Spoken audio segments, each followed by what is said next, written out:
Before the start of the 2016 season, NASCAR decided to make changes in 2 of its top 3 series. The Xfinity and Camping World Truck Series were going to have playoffs for the first time in their respective histories. There was even an overhaul in the Dash for Cash, as they were going to add heat races as well. Even with those 2 big changes being announced, they were nowhere near as big as what was about to be announced next.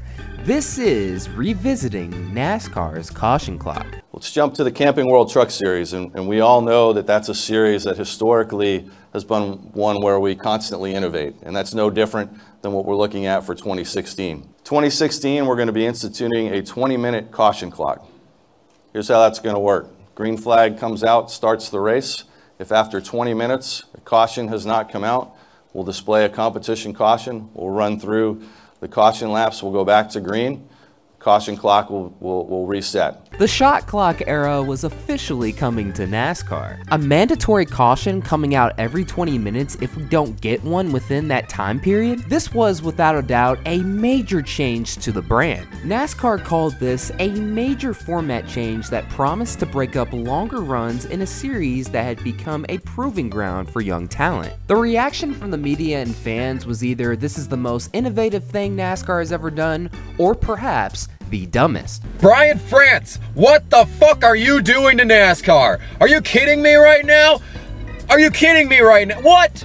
What are you doing? Well, this is pretty revolutionary. We've never really seen anything like this. Determined cautions, other than competition cautions at times where if there was rain before the race, we'd say, hey, we're gonna have a competition caution around lap 50, say, and we'd all know we could pit then and take fuel. But this is really revolutionary. Can you fucking tell me how stopping competition is supposed to make racing more competitive? I can handle the Xfinity Series and trucks having a chase. But what the fuck are you doing? Putting in a caution clock! And I think this 20-minute shot clock, or whatever we want to call it, okay, maybe it's a drinking game. I don't know. It's a shot clock. But the 20-minute cautions, I think that will totally change the way these guys approach the race. Not only the drivers, but the teams. This is NASCAR, and they're definitely trying different things, which you do have to kind of commend, you know. But for me, I'm kind of a purist, and I like to watch actual racing. And, watch a race develop and who's doing what and this and that. To the naysayers, they had thought that NASCAR found a way to strip the importance from 2/3 of every single truck race. It's pretty obvious NASCAR was hoping that with this format change, it would manufacture consistent door-to-door racing by bunching up the field as often as possible. It was definitely going to change the strategy aspect to some extent, but it was only going to go as far as what decision to make on pit road. The first case of that was seen in the format's season opening race at Daytona. You had a large pack trying to make their pit stops right as the shot clock expired, but immediately backfired as we had a wreck right when the caution came out. So with this format change, there was no thought into putting a cutoff period on when to come to pit road. Already one race in, and you have multiple drivers immediately upset with an aspect in the format change. Way to go, NASCAR! The following race at Atlanta had naysayers criticizing this format once again, while even changing the minds of a few who were for it at first. Matt Crafton was nearly 6 seconds ahead before the first caution clock came out, but for Christopher Bell, that was a good thing. He was able to catch up from an earlier incident, and right from the green flag was instantly fast. As the caution clock expires, both Crafton and Bell, who are in a league of their own, instantly lose track position as the caution clock expires for the second and final time. The field bunches up right away, and we are in the 20 lap to go period. The following incident put the format under the microscope for the second week in a row. On Saturday, drivers in the Camping World Truck Series got to experience the effects of the recently implemented caution clock. The 20-minute clock expired twice at Atlanta, with the ensuing restarts causing issues for drivers like Christopher Bell, Matt Crafton, and Daniel Suarez, to name just a few. So the clock was responsible for 2 of the 5 cautions in Saturday's race, which had the lowest percentage of green flag laps among the 3 series that competed at Atlanta. You saw some people trying to say, hey, look, it caused a wreck between Christopher Bell and Daniel Suarez. No, Daniel Suarez, or Christopher Bell ran into his teammate, which caused a wreck, right? It's not because the caution clock happened. The cautions could happen anytime because we go a full fuel run and then we blow tires, right? Like we saw in the Xfinity race. So I think to say it has an effect on the racing in that sort of effect, you know, because it's causing more restarts, no. I don't like it. I don't like it by any stretch of the imagination. The shot that with the clip that we showed right there, Matt Crafton had a 6-second lead. They go to Atlanta to pound the competition into the dirt. That's what racing's all about. You get somebody down, you keep them down. You don't let them back in. And NASCAR has a rule that allows everybody to catch back up with Matt Crafton. So what's the point in going and trying to outrun everybody and beat everybody that bad? Because you know after 20 minutes, they're going to put them all back in the race with you. When you're only racing 20 minutes at a time, and then you get a break, 20 minutes at a time, then you get a caution, 20 minutes at a time, then you get a caution.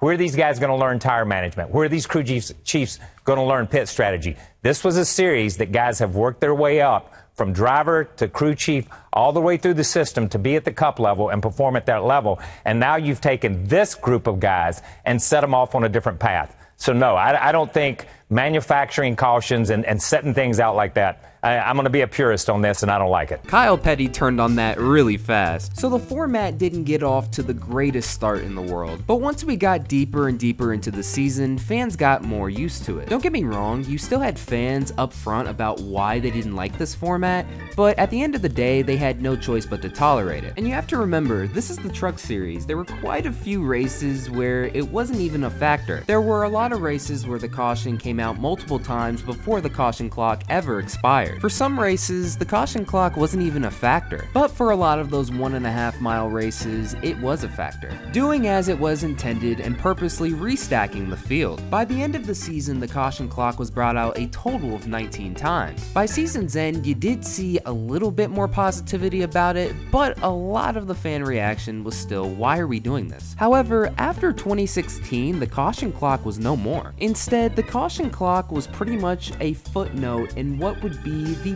biggest change in series history: stage racing in every single series. A stage consists of normal green flag racing followed by a stoppage on a designed lap. In the first two stages, when the green and white checkered flag is waved, the top 10 get points, with first place getting 1 playoff point. Once the race is finished, everyone is awarded their points, with the winner getting 5 additional playoff points. As of this upload, we have had stage racing for 5 years, and although it's one of the most polarizing changes in NASCAR's format, I think it's something most fans are used to at this point. There are definitely ways to make stage racing better. Me personally, I'd rather just have them continuing running the laps rather than stopping the race, but the current stage racing format we have today is a way better idea than a caution clock ever was. So looking back, the caution clock was basically just one giant beta test, a format that had mixed results in terms of even being a factor in races, and a format that was preceded by the biggest format change in NASCAR's history. And once again, that'll do it for another video. Thank you guys so much for watching. This is Black Flags Matter. Catch you next time.